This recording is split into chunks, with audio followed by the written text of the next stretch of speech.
In what ways does your media product use, develop, or challenge forms and conventions of real media products? I use shots such as the point of view shot when the gun is pointed to Thomas's face, with the camera supposed to be representing Thomas's face here. I also use shots of the car which have been used in numerous shows, such as Ashes to Ashes.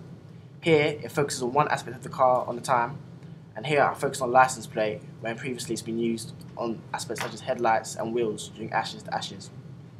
I use match on action shots, such as when the youths open the gate, and also with the footwear, and I also use quite typical or stereotypical footwear, such as the Nike Air Force Ones, which can be signified to give a meaning of violent and possibly rowdy youths.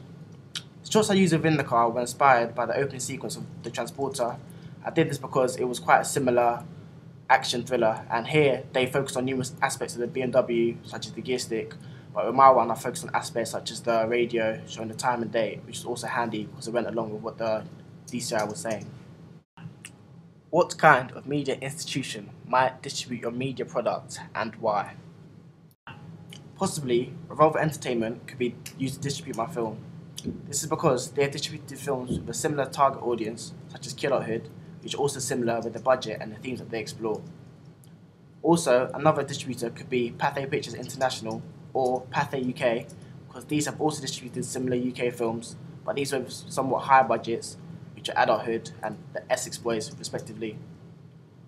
After releasing my film in cinemas, I'd also like it to be broadcast on TV on channels such as BBC Three and Channel 4, because these also have similar target audiences. How does your media product represent particular social groups? My film challenges the stereotype of police officers more often than not being white, because there are two Asian officers here, with the leading officer being white.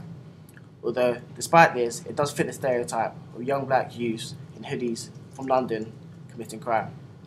Although this is not a negative aspect of my film, as it will allow me to reach the mass audience by playing on this commonly received stereotype, whilst also having a unique aspect with an edge to it.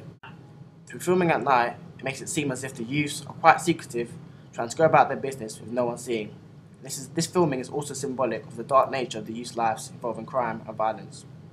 The use of montage editing towards the end of my scene represents the fast and hectic lifestyle within London, both of the police officers trying to tackle the vast amounts of crime and the youths committing these crimes and trying to evade the police. Who would be the audience for your media product? Young adults and teenagers aged 16 to 24 from within the UK, and particularly within large cities, for example London, Nottingham and Manchester.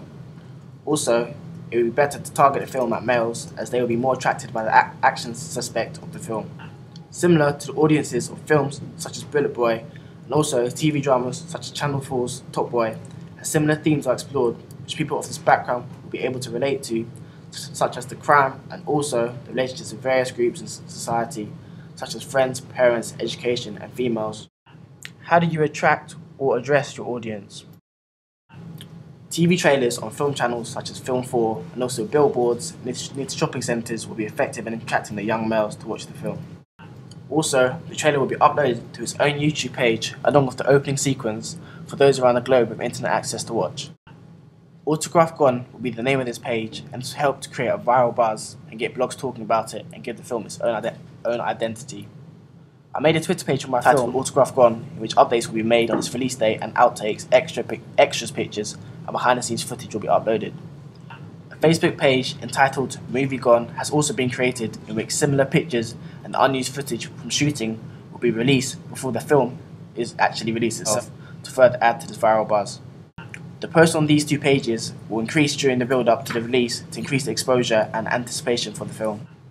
Within the opening scene of my film itself, many enigmas were created to try and keep the audience gripped to the film. For example, some of the enigmas were: why are the people running into the house, why are they armed, and what has this person done? I also tried to make my opening sequence action-packed, like films such as The Transporter and The Business have done. Although I couldn't get a fast-tempo song with a punch that wasn't copyrighted, because I wanted to get a song such as that of The Transporter's opening sequence, but this was not possible. I will also put TV advertising on channels such as Channel 4 and BBC Three. At the end of the opening scene, there was a quick montage edit of various shots of which the audience will think, how is this scene or character related to the film? Which causes the audience to want to watch on so that they can find out the answers to these questions they have in their heads and what role the scenes and characters in the sequence play in the film. What have you learnt about technologies from the process of constructing this product? Looking back at your preliminary task, what do you feel you have learned in the progression from it to the full product? I learned not to break the 180-degree rule as I did in my preliminary film, as if I do, it does not look realistic and the scene looks distorted and odd.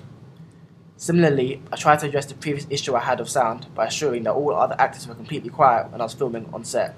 Although, as I knew that I would put diegetic music on top of my scene, this wasn't too much of a problem as there wasn't actually that much dialogue between the three youths while we were filming, and the rooms were completely quiet during the police and newsread scenes.